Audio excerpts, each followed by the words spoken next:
Assalamualaikum warahmatullahi wabarakatuh. Perkenalkan, saya Salsabila Praharsia Patri Astuti, NPM 18144600037 dari kelas A 218.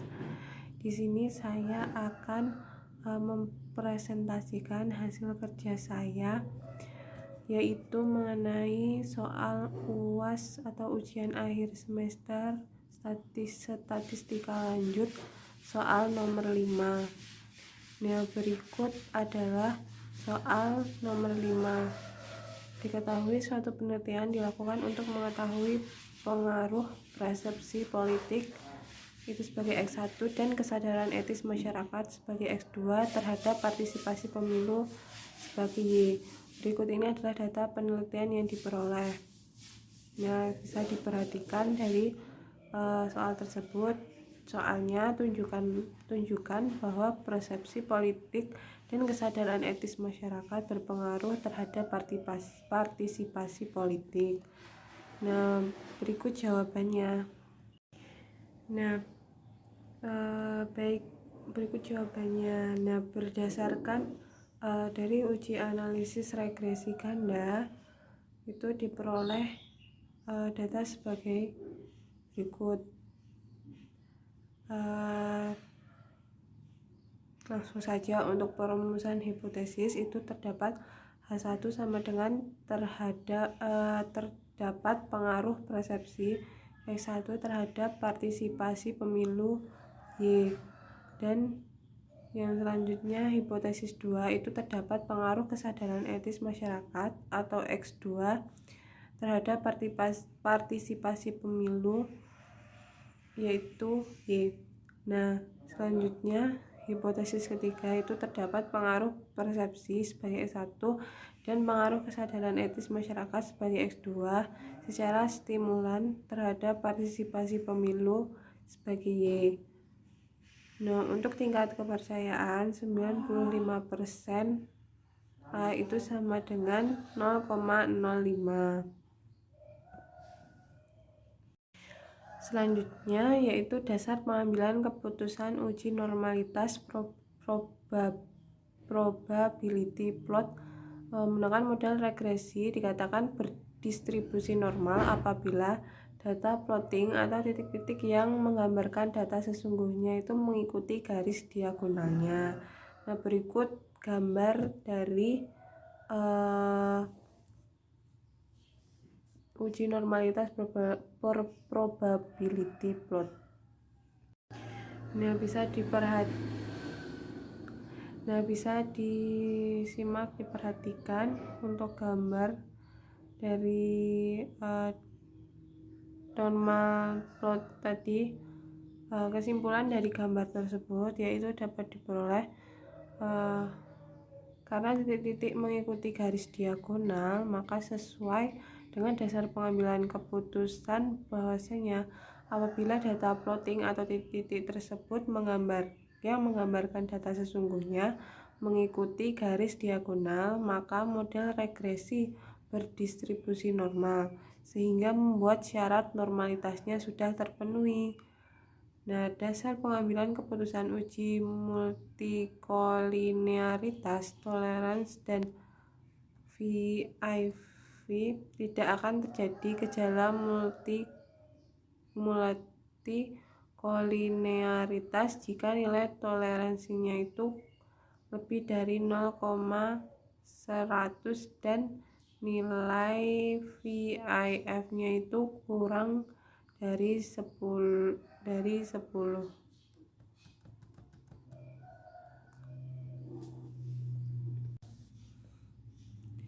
Baik, berdasarkan tabel koefisien tersebut dapat diperoleh dependen variabel partisipasi pemilu atau Y, yang selanjutnya dependen variabel atau skor statistik pendidikan atau Y.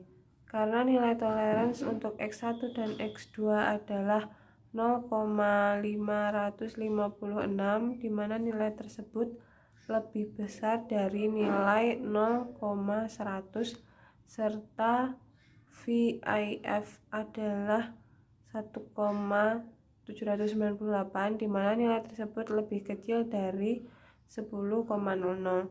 Oleh karena itu, sebagaimana dasar pengambilan keputusan dalam uji multikolinearitas toleransi adalah tidak ada gejala multikolinearitasnya.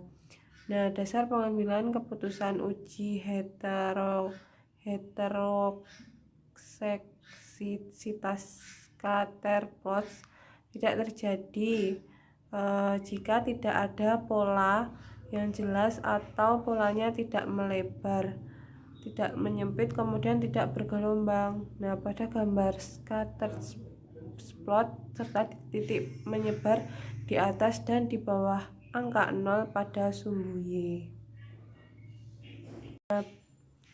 Nah, berikut adalah scatter plot dari dependent variable partisipasi pemilu Y.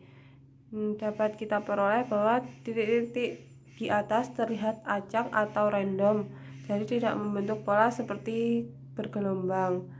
Nah, melebar dan menyempit. Kemudian titik-titik tersebut berada di atas dan di bawah angka 0. Dengan demikian, maka dapat dinyatakan bahwa uji heterosekdasitas tidak memiliki gejalanya sebagaimana dasar pengambilan keputusan di atas.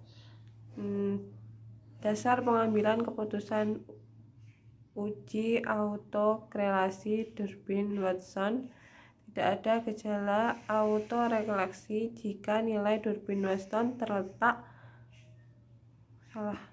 Nah,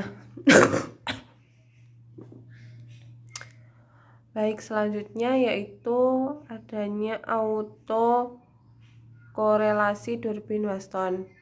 Nah, tidak ada gejala autokorelasi jika nilai Durbin-Watson terletak antara 2 sampai dengan 4 TU. Nah, dasar pengambilan keputusan uji autokorelasi Durbin-Watson itu sebagai berikut. Ini untuk tabelnya seperti itu. Lalu dependent variabelnya partisipasi pemilu Y. Nilai DU itu bisa dicari melalui distribusi nilai tabel Durbin-Watson berdasarkan K2 dan N10 dengan nilai signifikasi 5%. Nah, karena letak Durbin-Watson antara DU sampai dengan 4 sampai DU, karena letak Durbin-Watson antara itu, maka sebagaimana pengambilan keputusan dalam uji autokorelasi dapat disimpulkan bahwa tidak ada gejala autokorelasi. Baik, selanjutnya yaitu dasar pengambilan keputusan uji autokorelasi Durbin-Watson. Nah, tidak ada gejala autokorelasi jika nilai Durbin-Watsonnya itu terletak antara DU sampai dengan 4 DU. Nah, berdasarkan tabel berikut kita bisa peroleh misalnya di situ predikator atau konteksnya itu indeks prestasi SMA-nya itu X2 dan nilai matematika. Lalu selanjutnya dependent variabelnya itu adalah skor statistika pendidikan atau Y. Nah, nilai DU cari pada distribusi nilai tabel Durbin-Watson berdasarkan K2 dan N10 dengan nilai signifikasi 5%. Lalu selanjutnya DU 1,6413 itu kurang dari Durbin-Watson 1,854 dan seterusnya itu karena letak Durbin-Watson antara DU sampai dengan 4 DU, maka sebagaimana pengambilan keputusan dalam uji autokorelasi dapat disimpulkan bahwa tidak ada gejala autokorelasi. Baik, selanjutnya yaitu Dasar pengambilan keputusan uji T parsial atau regresi linear berganda berdasarkan nilai signifikasi. Jika nilai signifikasinya itu kurang dari 0,05, maka artinya variabel independen atau variabel X-nya itu secara parsial berpengaruh pada variabel dependen Y-nya. Nah, berikut tabelnya. Dari tabel tersebut diperoleh bahwa dependen variabel atau partisipasi pemilu Y itu karena nilai signifikasi X1 berjumlah 0,020, di mana nilai tersebut lebih besar dari 0,05, sehingga dapat ditarik kesimpulan bahwa nilai X1 tidak berpengaruh terhadap partisipasi pemilu Y. Lalu yang kedua, karena nilai signifikasi X2-nya itu berjumlah 0,010, di mana nilai tersebut lebih besar dari 0,05, sehingga dapat ditarik kesimpulan bahwa nilai X2 tidak berpengaruh terhadap partisipasi pemilu Y. Nah, dasar pengambilan keputusan uji F stimulan regresi linear berganda berdasarkan nilai signifikasi. Jika nilai signifikasinya itu kurang dari 0,05, maka artinya variabel independen X-nya itu secara stimulan berpengaruh terhadap variabel dependen Y-nya. Nah, seperti tabel berikut, itu dependen variabel partisipasi pemilu sebagai Y, prediktor atau konstan kesadaran etis masyarakat X2, pengaruh persepsi politik sebagai X1. Kesimpulannya, karena nilai signifikasinya adalah 0,00, di mana nilai tersebut lebih kecil dari 0,05, jadi sebagaimana dasar pengambilan keputusan di atas, bahwasanya dapat disimpulkan persepsi politik X1 dan kesadaran etis masyarakat atau X2 secara stimulan atau gabungan berpengaruh terhadap persepsi politik atau Y. Berikut jawaban soal nomor 5 ujian akhir semester statistika lanjut. Mohon maaf apabila dalam penyampaian materi atau dalam berkata-kata masih banyak kekurangan dan masih banyak kekeliruan dalam pengerjaannya. Saya mohon maaf. Wassalamualaikum warahmatullahi wabarakatuh.